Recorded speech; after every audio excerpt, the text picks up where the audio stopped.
E aí, likes? Mais uma semana agitada que nós vamos ter pela frente. Aliás, já vem sendo uma semana cheia de novidades, né? Claro, fora todas as manifestações que estão acontecendo pelo Brasil inteiro, nas quais o Fora Feliciano já tomou conta, né? Muitos cartazes em Brasília, São Paulo, Rio de Janeiro, Belo Horizonte, Porto Alegre, Fortaleza, muita gente dizendo que não se cura o que não é doença, portanto, cura gay não existe. Eu não vou permitir que esta casa e o governo utilize esse projeto para desviar o foco da rua. A pauta do povo nas ruas é outra. O senhor não viu que essa demanda estava nas manifestações? Não, pegaram carona. Evidentemente que pegaram carona. Claro, a estrela maior dos absurdos foi pro Twitter reclamar com o pastor Silas Malafaia, né? E até a presidenta resolveu se encontrar com os movimentos sociais, ouvir o clamor das ruas, né? Foi criado um grupo de trabalho, um monte de gente junta, reunida, pensando, e agora como é que a gente faz para responder ao clamor das ruas? Você viu isso? A presidenta se reúne até com as vadias, se reúne com LGBT, se reúne até com as vadias evangélicas que ela não recebe. Somos ou não somos invisíveis? É a pergunta aqui. É até para se rir, né? Porque ele acha que é invisível nesse país. Isso é uma desonestidade intelectual. Quando a imprensa e os ativistas esparramam na mídia, falando que nós votamos e aprovamos a cura gay, mentem deslavadamente. Por projeto de decreto legislativo que ajuda o psicólogo e ajuda a pessoa que está sendo atormentada psiquicamente e precisa procurar alguém para falar o que está sentindo, chamaram de cura gay. Está ouvindo direitinho aí? Você que fica sempre falando mentiras, meu sangue sobe aqui. Desonestidade intelectual, desonestidade mesmo, é dizer que psicólogos hoje são proibidos de atender homossexuais. Isso não é verdade. Hoje, psicólogo é proibido de oferecer charlatanismo a esse homossexual, de oferecer proselitismo religioso a esse homossexual e de convencê-lo de que ele pode reverter a sexualidade dele. E qual é o propósito desse projeto ao derrubar essa resolução? Fazer funcionar clínicas clandestinas de psicólogos com formação cristã, sim. Vamos envolver religião, sim, porque o projeto é de um pastor religioso, foi relatado por um pastor deputado, portanto envolve religião, sim.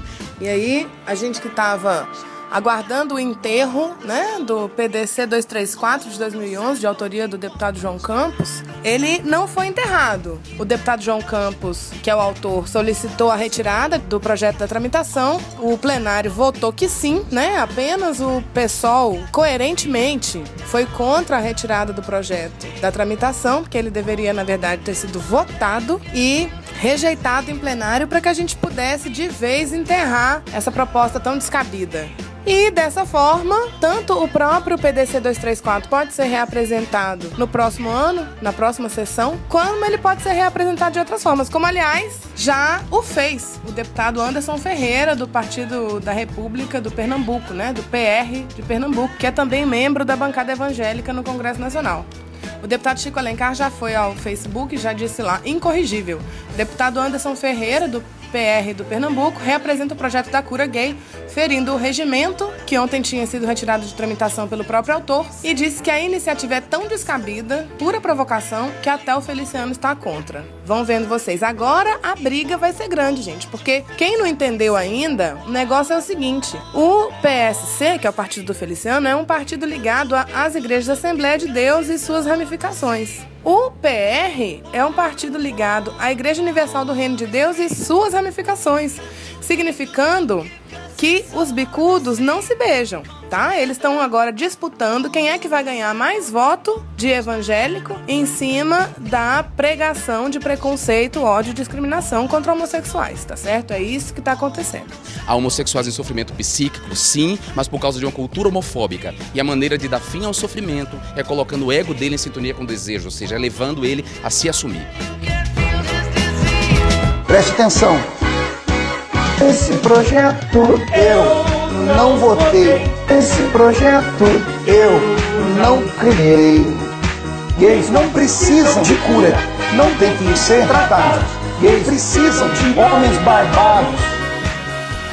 Agora, o Feliciano, na última Marcha para Jesus lá em São Paulo, nesse dia 29 de junho, estava usando uma camiseta bem justinha, assim, de malha, né? De manga comprida, de gola alta, modelo exclusivo, porque ninguém mais tinha uma camiseta como essa dele. Escrito na frente Marcha para Jesus São Paulo e atrás escrito Eu represento vocês. Claro, como esse movimento não é um movimento político, ele tinha que estar lá dizendo que ele representa o povo evangélico. Ele está querendo dizer, obviamente, que é no parlamento.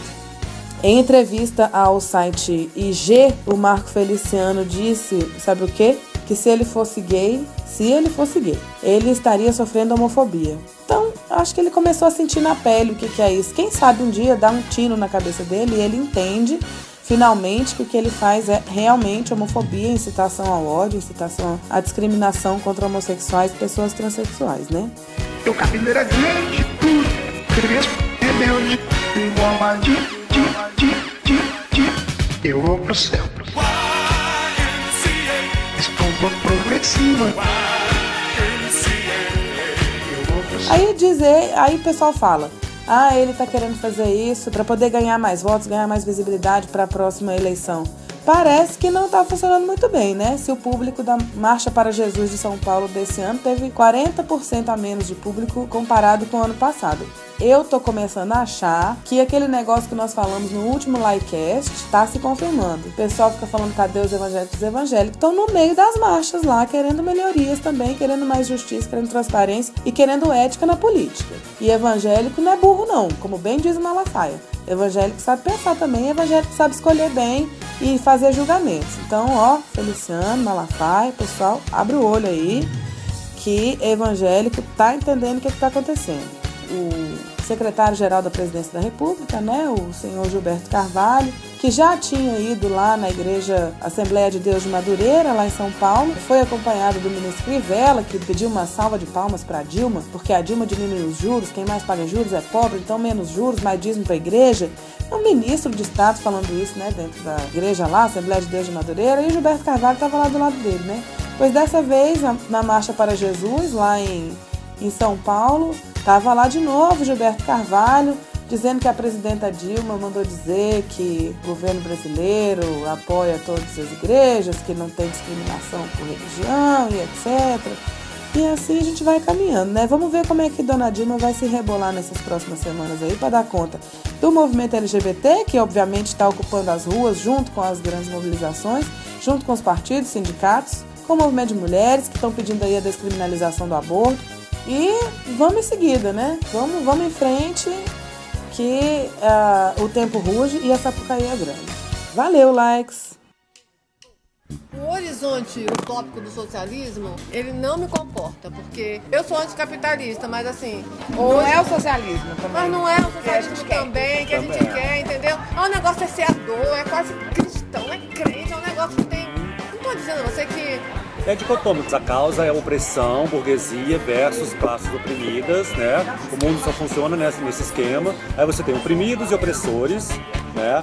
Não tem gay, não tem lésbica. Não, essas causas são secundarizadas. Mas como seria pra você uma utopia sexual? Eu acho que... Se você fosse uma demiurga autoritária, assim, eu vou fazer agora meu mundo. Quiserem. Esse papo de que todo mundo vai virar não sei o quê, de liberdade e autonomia, eu acho que é isso, deixa entendeu? as pessoas viverem, liberdade e autonomia. Por isso que nós somos anticapitalistas, na essência, porque a gente vai contra essa ordem hegemônica do capitalismo, porque precisa desse arranjo societário, entendeu? Precisa padronizar, homogeneizar pra quê? Pra vender como você pode... Pra mim é assim. Ser.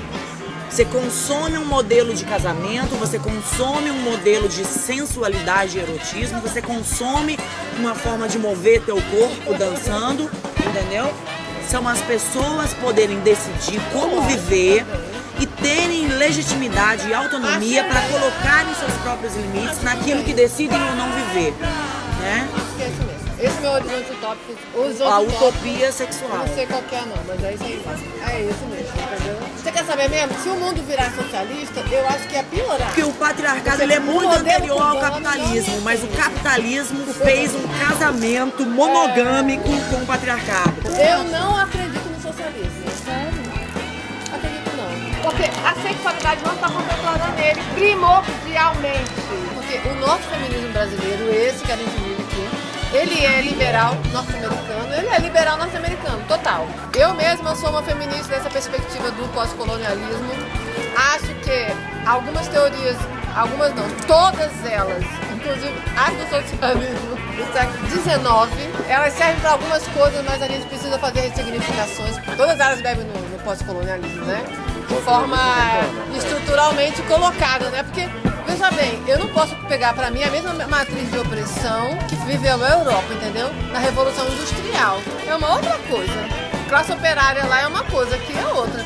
Essa é a minha perspectiva mesmo. A perspectiva pós-colonial também ilumina muito o nosso posicionamento na questão do racismo. Além de tudo, é também uma forma de se posicionar no mundo. Deixa eu ler um Não dá, não. Agora, olha o texto. Fiquei com medo do evento, talvez porque eu esperava que o livro ficasse fechado dentro das paredes das universidades.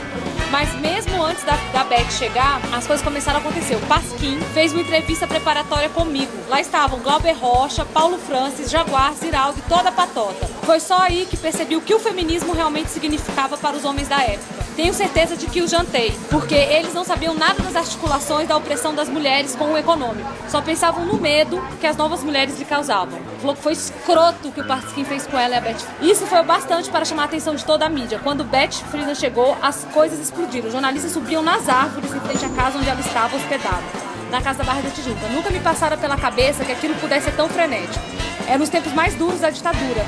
Ela dizia sempre que podia dizer o que quisesse, porque ela era uma cidadã americana livre, e eu que me danasse. A igreja e o Estado começaram também a cair em cima da minha cabeça. Ela falou mal dos militares, mandou Milor Fernandes a merda, numa memorável entrevista aos machões do Pasquim.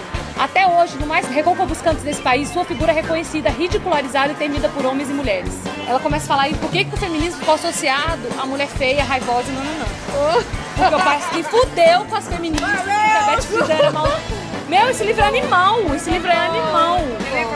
Os 6 meses que fui homem. No dia 8, de julho, vigília em frente ao Palácio do Buriti, às 18 horas, pela republicação da Lei 2.615 de 2000, de autoria da deputada Maninha, que criminaliza a homofobia dentro do Distrito Federal. E você acha que vai passar? O governador Agnello prometeu, essa lei foi aprovada, ela faltava uma regulamentação e está vencendo 60 dias que ele prometeu, ela voltaria a ser publicada e está vencendo nessa primeira semana de julho. Mas teve a argumentação de que teve reação na Câmara Legislativa, né? Teve reações da bancada evangélica da CLDF, que corresponde a 50% da Câmara Distrital. E teve, inclusive, um texto, reação à regulamentação da lei, dizendo que aquilo era uma afronta à moral da família. Bem, teve a administradora do Lago Norte, que é evangélica, publicou um artigo dizendo que a lei ia contra a liberdade de expressão, aquela velha furada falácia deles. Vamos fazer um escracho na administração do Lago Norte, porque essa mulher lotou a administração de pessoas extremamente incompetentes, mas que são ligadas à igreja dela, e é isso que está acontecendo no Lago Norte em várias administrações. Não só o governo Agnello, desde quando o Roriz voltou ao poder após o último mandato do Cristóvão, que muitos estabelecimentos voltados ao público LGBT têm reclamado da atuação de políticos e delegados evangélicos atacando os espaços de congregação de homossexuais. Povo sem graça, sexo recreativo é importante, porque afinal de contas a sociedade não é toda heteronormativa, o sexo não é só para reprodução, entendeu? E as famílias não são só assim monogâmicas, assim, tem várias possibilidades, né, de superação, de realização da sexualidade, da subjetividade. E eu, que sou metido erudito, vou citar Samuel R. Delany, um crítico literário negro homossexual norte-americano, que ele fala: para uma cidade democrática é importante que a gente fale com estranhos, desde o nível sexual, mesmo que seja no estabelecimento pornográfico. Eu não me engano. Likes. É Feliciano. Eu não me engano. Quem tá doente é o Feliciano. E o João Campos. E o Pantararo. E o Malafaia. Come together right now. Like